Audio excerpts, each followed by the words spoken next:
Tolerance ഇതെൻ്റെ ആശയമല്ല, പക്ഷെ കേട്ടപ്പം വളരെ അർത്ഥവത്തുള്ളതായി. അതായത് 90 ഡേയ്സ് എന്ന് പറയുന്ന ഒരു ടെസ്റ്റിൽ എക്സ്പ്ലെയിൻ ചെയ്യുന്നൊരു കാര്യമാണ്. അതായത് ടോളറൻസ്. നമ്മൾ പലപ്പോഴും കേട്ടിട്ടുണ്ട് സഹിഷ്ണുത, മലയാളത്തിൽ പറഞ്ഞാൽ. ഈ ടോളറൻസ് ആണ് ഒരു വ്യക്തിക്ക് വേണ്ടത്. അതുകൊണ്ട് ടോളറൻസിനെ ഒരു നല്ല പ്രതലത്തിൽ അവതരിപ്പിക്കാറുമുണ്ട്. ശരിയാണ്, നമ്മുടെ കുടുംബ ജീവിതങ്ങളുടെ, വ്യക്തി ജീവിതങ്ങളുടെ, നമ്മുടെ മതസൗഹാർദ്ദതയുടെ ഒക്കെ ലക്ഷണം എന്ന് പറയുന്നത് ടോളറൻസ് ആണ്. പക്ഷെ ടോളറൻസ് എന്ന് പറയുമ്പം അതിനൊരു ഓപ്പോസിറ്റ് വേർഡും കൂടിയുണ്ട്. അതായത് നമുക്ക് ടോളറൻസ് താല്പര്യമില്ലാത്ത അവസ്ഥ. പക്ഷേ ഇവിടെ എക്സ്പ്ലെയിൻ ചെയ്യാൻ പോകുന്നത് ഈ ടോളറൻസ് നമ്മുടെ ജീവിതത്തിൽ എങ്ങനെ നമുക്ക് ഒരു ബുദ്ധിമുട്ടായി മാറും എന്നും, എന്നാൽ ടോളറൻസ് ചെയ്യാത്ത അവസ്ഥ, അതായത് നമ്മളൊരു കാര്യത്തെ ടോളറേറ്റ് ചെയ്യുന്നില്ലെങ്കിൽ അത് എങ്ങനെ നമ്മളെ ഉയർത്തുമെന്നും. അതായത് ടോളറൻസിനെ ഒരു നെഗറ്റീവ് അവസ്ഥയിലാണ്. മതസൗഹാർദ്ദപരമായിട്ടൊക്കെ ടോളറൻസ് ആവശ്യമായ ഘടകമാണ്. കുടുംബത്തിൻ്റെ ഭദ്രതയ്ക്ക് ടോളറൻസ് ആവശ്യമാണ്. പക്ഷേ ഇതുപോലുള്ള കാര്യങ്ങളിലല്ല. നമ്മുടെ പേഴ്സണൽ ജീവിതത്തിലേക്ക് വരുമ്പം നമ്മുടെ വ്യക്തിപരമായ ഉയർച്ചയും നമ്മുടെ വ്യക്തിപരമായ വളർച്ചയും പ്രധാനപ്പെട്ടതാണ്. അപ്പം എന്തിനെ നമ്മൾ ടോളറൻസ് ചെയ്യണം? നമ്മുടെ സമൂഹത്തിൽ നിലനിൽപ്പിന് ആവശ്യമായ ടോളറൻസ് നമ്മൾ ചെയ്യുക തന്നെ വേണം. ഒപ്പം എവിടെയാണ് ഈ ടോളറൻസ്? എല്ലാ കാര്യത്തിനും ഗുണവും ദോഷവും ഉണ്ടല്ലോ. നമ്മുടെ എല്ലാ സ്കില്ലിനും, നമ്മുടെ എല്ലാ കഴിവിനും ഒക്കെ ഒരു ഗുണവും ദോഷവും ഉണ്ട്. നന്നായിട്ട് പഠിക്കുന്ന ആൾ നന്നായിട്ട് പഠിക്കുന്നുണ്ടെങ്കിൽ അയാൾക്ക് പഠിച്ച് നല്ല പെർഫോമൻസ് ചെയ്യാൻ പറ്റുമെങ്കിൽ അയാളുടെ നെഗറ്റീവ് സൈഡ് എന്ന് പറയുന്നത് ഫിസിക്കലായ പല മേഖലകളിലും അയാൾ അതുപോലെ വിൻ ചെയ്യാൻ പറ്റണമെന്നില്ല. അപ്പം മെൻ്റലി സ്കില്ലാണെങ്കിൽ ഫിസിക്കലി അത്ര സ്കില്ലായിരിക്കത്തില്ല. അങ്ങനെ എല്ലാത്തിലും ഒരു ഗുണവും ദോഷവും ഉണ്ട്. എന്തിൽ നമ്മൾ അഗ്രഗണ്യരാണെന്ന് പറയുന്നു, അപ്പം അതിൻ്റെ നേരെ ഓപ്പോസിറ്റ് ഒരു സൈഡുണ്ട്. ആ ഫീൽഡിൽ നമുക്ക് അതുപോലെ പെർഫോം ചെയ്യാൻ പറ്റണമെന്നില്ല. അതുപോലെ ടോളറൻസ് പല കാര്യങ്ങളിലും ഉണ്ട് എങ്കിൽ പോലും നമ്മുടെ പേഴ്സണൽ കാര്യങ്ങളിൽ പലപ്പോഴും ഈ ടോളറൻസ് ഒരു പ്രശ്നമായി മാറും. അത് എക്സ്പ്ലെയിൻ ചെയ്താലേ മനസ്സിലാകത്തുള്ളൂ. അത് പറയാം. അതായത് നിങ്ങൾ ഒരു ജോലി ചെയ്യുക. നിങ്ങൾക്ക് കിട്ടുന്ന സാലറി എന്ന് പറയുന്നത് ഒരു 20,000 ഉള്ളൂ. നിങ്ങൾ ആ 20,000 വാങ്ങിച്ച് അവിടെ തന്നെ നിന്ന് വർക്ക് ചെയ്യുവാണെങ്കിൽ നിങ്ങൾക്ക് ജസ്റ്റ് നിങ്ങളുടെ ഫിനാൻഷ്യൽ സാറ്റിസ്ഫാക്ഷനുകളൊക്കെ മീറ്റ് ചെയ്യാനേ പറ്റത്തുള്ളൂ. അങ്ങനെ ഫിനാൻഷ്യൽ സാറ്റിസ്ഫാക്ഷൻ മീറ്റ് ചെയ്ത് നിങ്ങൾ ജീവിക്കാൻ തയ്യാറാവുകയാണെങ്കിൽ അതിന് പറയുന്നത് ടോളറൻസ് എന്നാണ്. എന്താ? ആ ലഭിക്കുന്ന സാമ്പത്തിക ഭദ്രതയുമായിട്ട് നിങ്ങളുടെ മനസ്സ് ഒരു ടോളറൻസ് ഉണ്ടാക്കിയേക്കുക. നിങ്ങളതിൽ സാറ്റിസ്ഫൈഡ് ആണ്. അപ്പം നിങ്ങളുടെ സാറ്റിസ്ഫൈഡ് ആകുമ്പം നിങ്ങൾക്ക് ചുറ്റുമുള്ള സുഹൃത്തുക്കളുമായിട്ട് നിങ്ങൾ ബന്ധം പുലർത്തുമ്പോഴും എന്തായിരിക്കും? ഈ ടോളറൻസിനെ സാറ്റിസ്ഫൈ ചെയ്യുന്ന ആളുകളുമായിട്ടായിരിക്കും നിങ്ങൾ ബന്ധം പുലർത്തുന്നത്. അതായത് നിങ്ങൾ കണ്ടുമുട്ടുന്ന ആളുകൾ, നിങ്ങൾ കൂട്ടുകൂടുന്ന വ്യക്തികൾ, അവരെല്ലാം നിങ്ങളെപ്പോലെ ഇതേ പ്രശ്നങ്ങൾ നേരിടുന്നവരായിരിക്കും. അപ്പം അവർ പറയുവാണ് അവർക്കും ഇതുപോലെ പ്രശ്നമുണ്ട്. അപ്പം ടോളറൻസിൻ്റെ ഒരു ട്രൈബ് ഉണ്ടാവുക. ടോളറൻസ് ട്രൈബ് എന്ന് പറയും. അപ്പം ഒരേ മനോഭാവമുള്ള, ഒരേ രീതിയിൽ ചിന്തിക്കുന്ന, ഒരേ രീതിയിൽ മാത്രം കാര്യങ്ങളെ നോക്കിക്കാണുന്ന ആളുകൾ തമ്മിൽ ഒരു ഐക്യമുണ്ടാവുക. അങ്ങനെ അവർ പരസ്പരം പഴിചാരി നിൽക്കുക. അങ്ങനെ നിന്നാൽ നിങ്ങൾ ആ ടോളറൻസിനെ സംതൃപ്തനായിട്ട് അവിടെ തന്നെ നിന്നാൽ നിങ്ങൾക്ക് വളരാൻ പറ്റുമോ? ഇനി നിങ്ങളുടെ സിറ്റുവേഷൻ ഒന്ന് മാറുക. നിങ്ങൾ ഇതുവരെ ഈ 20,000 രൂപ സാലറിയിൽ സാറ്റിസ്ഫൈഡ് ആയിരുന്നു. നിങ്ങൾക്ക് കൊച്ചുണ്ടായി, കല്യാണം കഴിച്ചു, നിങ്ങളുടെ ജീവിതത്തിൽ സാമ്പത്തിക പ്രശ്നങ്ങൾ കൂടി, നിങ്ങൾക്ക് കുഞ്ഞിന് ബുദ്ധിമുട്ടായി, കുഞ്ഞിനെ ഹോസ്പിറ്റലിൽ കൊണ്ടുപോകാൻ പോലും നിങ്ങളുടെ ഈ പൈസ ഇല്ലാതായി. അങ്ങനെ വരുമ്പം നിങ്ങൾ എന്ത് ചെയ്യും? നിങ്ങൾ ഈ പൈസയെ ടോളറേറ്റ് ചെയ്യത്തില്ല. കാരണം നിങ്ങൾ എന്താ ടോളറേറ്റ് ചെയ്യാത്ത? നിങ്ങളുടെ കുഞ്ഞ് അല്ലെങ്കിൽ നിങ്ങളുടെ കുടുംബം ബുദ്ധിമുട്ടുന്ന കാര്യം നിങ്ങൾ ടോളറേറ്റ് ചെയ്യാൻ തയ്യാറല്ല. അപ്പം നിങ്ങൾ എന്ത് ചെയ്യും?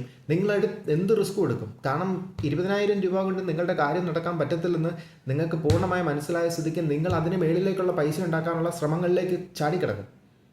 അപ്പം നിങ്ങൾ എന്ത് ചെയ്യും? നിങ്ങൾ കാണുന്ന ബന്ധുവും നിങ്ങൾ കൂടുന്ന കൂട്ടുകെട്ടുകാരോടൊക്കെ നിങ്ങൾ ഡിസ്കസ് ചെയ്യുന്ന എങ്ങനെ എൻ്റെ സാലറി ഉയർത്താം, അല്ലെങ്കിൽ എങ്ങനെ എനിക്ക് രക്ഷപ്പെടാം.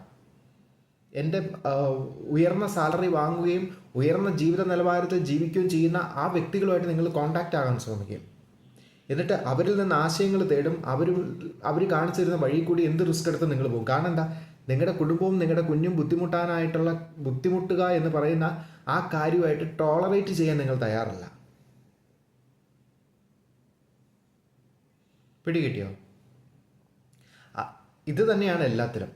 അപ്പം നിങ്ങളുടെ പ്രയോറിറ്റി മാറി.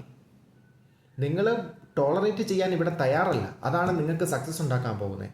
അപ്പോൾ ടോളറേറ്റ് ചെയ്യാൻ തയ്യാറാകാത്തതുകൊണ്ട് നിങ്ങൾക്ക് ഉന്നതങ്ങളിലേക്ക് എത്തണമെങ്കിൽ നിങ്ങളുടെ ടോളറൻസ് ട്രൈബ് ഉയർത്തണം. അതായത് നിങ്ങൾ സാറ്റിസ്ഫൈഡ് ആയിട്ട് നിന്നിരുന്ന ആ ക്ലൈമറ്റിലുള്ള ആളുകളുമായിട്ട് നിങ്ങൾ കോൺടാക്ട് ചെയ്താൽ നിങ്ങൾ അവിടെ നിൽക്കുന്നുള്ളൂ. നിങ്ങൾ അതിന് മേളിലേക്ക് ഇനിയൊരു ഉദാഹരണം പറയാം. നമ്മൾ ഒരു 1 കോടിയുടെ ബിസിനസ് ചെയ്യുന്ന ആളാണെന്ന് വെച്ചു. നമ്മൾ ചെന്ന് ബിൽഗേറ്റ്സ് നിങ്ങളുടെ ഫ്രണ്ടാണെന്ന് വെച്ചു. ബിൽഗേറ്റ്സിനോട് നിങ്ങൾ ചെന്ന് പറയുക, സാറേ ഞാനൊരു 10 കോടിയുടെ ബിസിനസ് ചെയ്യാൻ പോവാം. ബിൽഗേറ്റ്സ് നിങ്ങളോട് എന്ത് പറയും? ബിൽഗേറ്റ്സ് നിങ്ങളോട് പറയാൻ പോകുന്ന 10 കോടിയുടെ ബിസിനസ്സോ?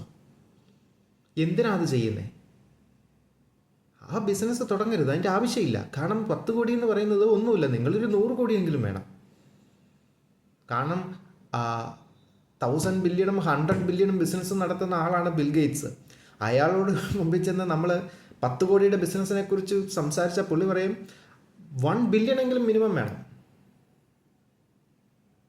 1 ബില്യണെങ്കിലും നിങ്ങളുടെയൊക്കെ ബിസിനസ് ഇല്ലെങ്കിൽ നിങ്ങളത് ചെയ്യാൻ പോകരുതെന്ന് പറയും. കാരണം ടോളറൻസ് ട്രൈബ് മാറുന്ന കേട്ടോ.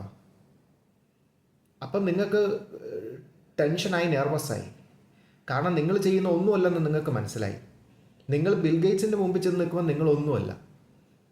അപ്പം നിങ്ങൾ റോൾ മോഡലാക്കി അയാളുടെ ഉപദേശമാണ് നിങ്ങൾ സ്വീകരിക്കുന്നതെങ്കിൽ നിങ്ങൾക്ക് എന്ത് വേണം? നിങ്ങൾക്ക് 100 ബില്യൺ എത്തുന്നതിന് പകരം നിങ്ങൾക്ക് ആദ്യം 1 ബില്യണിലേക്ക് എത്തേണ്ട ആവശ്യമായി മാറി. കാരണം നിങ്ങൾ കേൾക്കുകയും കാണുകയും സംസാരിക്കുകയും ചെയ്യുന്നത് ആ ആംഗിളിലുള്ള ആൾക്കാരോടായിരിക്കും. അവരൊരിക്കലും നിങ്ങളോട് 10 കോടിയുടെ ബിസിനസ് ചെയ്യുന്നതിനെക്കുറിച്ച് പറഞ്ഞു തരത്തില്ല. അതെന്തിനു ചെയ്യുന്നതെന്ന് ചോദിക്കും. എന്നാൽ നിങ്ങളൊരു 1 കോടി ബിസിനസ് ചെയ്യുന്ന ഒരാളുടെ മുമ്പിൽ ചെന്ന് നിൽക്കുന്നതെങ്കിലോ അയാൾ ഒരു എങ്ങനെയാടാ നീ ഇത് നേടിയത്, നീ എന്നാ സംഭവമാടാന്ന് പറയും. കാരണം അയാൾ നിന്നെ അത്ഭുതത്തോടെ കാണുക. അപ്പം നിങ്ങൾ എന്ത് ചെയ്യും? ഇയാളുമായിട്ട് കമ്പയർ ചെയ്യുമ്പം നിങ്ങൾ ഇയാൾ പറയുന്നതും കേട്ട് ഇവിടെ നിന്ന് കഴിഞ്ഞാൽ നിങ്ങളെ സുഖിപ്പിക്കുന്ന രീതിയിലുള്ള സംസാരവും നിങ്ങളെ വലിയ സംഭവമാണെന്ന് പറയുന്ന ഒരു ആളുകളുടെ ഇടയിൽ നിങ്ങൾ ചെന്ന് പെട്ട് കഴിഞ്ഞാൽ എന്ത് സമയം നിങ്ങൾ അവിടെ തന്നെ നിൽക്കും. കാരണം കൊള്ളാം എന്നാണ് എല്ലാവരും പറയുന്നത്. പക്ഷെ നിങ്ങളുടെ ഈ ട്രൈബ്സിൽ നിന്ന് ഇങ്ങനെയുള്ള ആളുകളുടെ ഇടയിൽ നിങ്ങൾ ജീവിച്ചു കഴിഞ്ഞാൽ നിങ്ങൾക്ക് ഒരടി മുന്നോട്ട് പോകാൻ പറ്റുമോ? നിങ്ങൾ പോകത്തില്ല.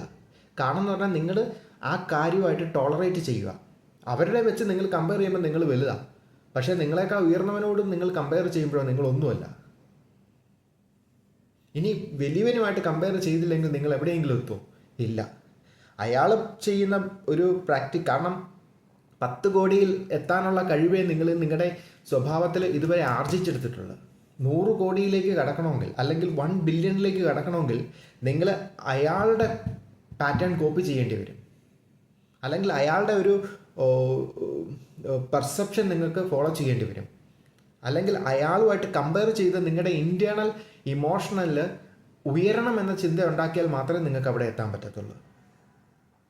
അതുകൊണ്ടാണ് ടോളറൻസ് എന്ന് പറയുന്നത് നെഗറ്റീവിലും പോസിറ്റീവിലും ഉണ്ട്.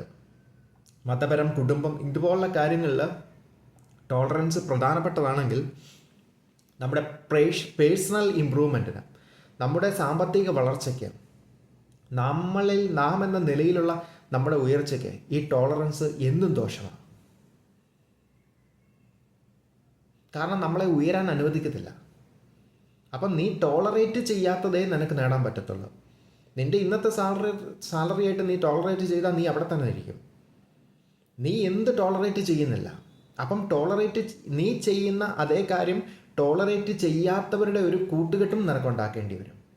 അങ്ങനെ ഉണ്ടാക്കിയാൽ കാരണം നീ എത്തിയേക്കുന്ന സാഹചര്യം ായിട്ട് ടോളറേറ്റ് ചെയ്ത് നിൽക്കുന്ന ആളുകളുമായിട്ട് നിങ്ങളൊരു കമ്മ്യൂണിക്കേഷൻ എത്തിയാൽ അവിടെ നിൽക്കും. ടോളറേറ്റ് ചെയ്യാത്തവരുമായിട്ട് ബന്ധം ഉണ്ടാക്കിയാലേ നിങ്ങൾക്ക് ഉയരാൻ പറ്റത്തുള്ളൂ. ഇതാണ് ടോളറൻസിൻ്റെ നെഗറ്റീവും പോസിറ്റീവും സൈഡ്.